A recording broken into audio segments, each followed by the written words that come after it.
uvaženi građani, poštovani pripadnici srpskog naroda u Crnoj Gori. Pred nama su 11. po redu republički ili državni parlamentarni izbori od obnove višepartijskog sistema u Crnoj Gori. Nijedni do sada nijesu bili regularni, a ovi pred nama ili već tekući imaju najmanje šansi da budu regularni. Dakle, Srpska lista građana i biračko tijelo Crne Gore upozorava da nam predstoji neviđena izborna pljačka. U periodu pred nama obaveza je svake vanparlamentarne ili parlamentarne političke strukture da saopšti jasan politički stav povodom predstojećih izbora.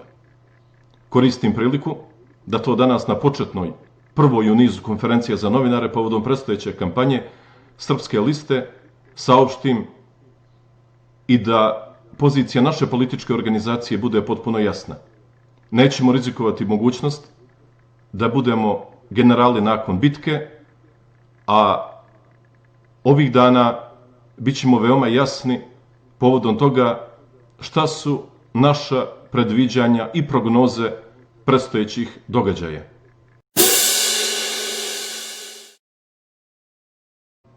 Kogod svjesno izlazi na Đukanovićeve farsične izbore, time direktno radi u korist Mila Đukanovića. Jer zašto bi ko normalan iz redova opozicije u Crnoj Gori išao na izbore u državi koja je od strane međunarodne zajednice okarakterisana kao hibridna demokratija?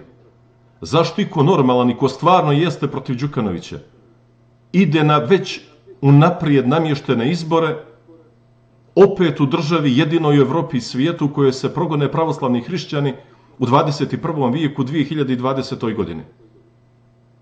Ono što jeste posebno značajno, u rukama opozicije, u rukama svih članova Srpske pravoslavne crkve u Crnoj Gori i u rukama svih onih koji su protiv Mila Đukanovića jedan težak, ogroman, značajan zicer.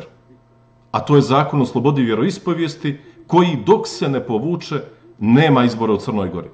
Tako rade ili tako će da rade istinski, iskreni opozicionari u ovoj državi. Jer kada Đukanović pokrade izbore, imaćemo veliki problem. On će dobiti legitimitet i za Zakon o slobodi vjeroispovijesti, kao što je ranije izborni legitimitet dobijao za razbijanje zajedničke države sa Srbijom, za priznanje lažne države Kosovo i za ulazak Crne Gore u NATO pakt. Nemojmo to ponovo dozvoliti. Najzad, stvar koja je presudno značajna. Ukoliko neko izađe na ove parlamentarne izbore iz opozicije i Đukanoviću time da legitimitet za krađu, direktno radi protiv interesa Srpske pravoslavne crkve koja ima cilj da sačuva ime, imovinu, čast, ugled, dostojanstvo i kanonski poredak u Crnoj Gori. Misija Srpske pravoslavne crkve daleko je značajnija od toga da političke elite među sobom trguju i da neki takozvani vječiti opozicionari uvijek daju legitimitet Milu Đukanoviću. Ovoga puta možemo svi, bez obzira na međusobne razlike, da sjednemo i da se dogovorimo i da rušimo Đukanovića tamo gdje se objektivno može i rušiti, a to je ulica.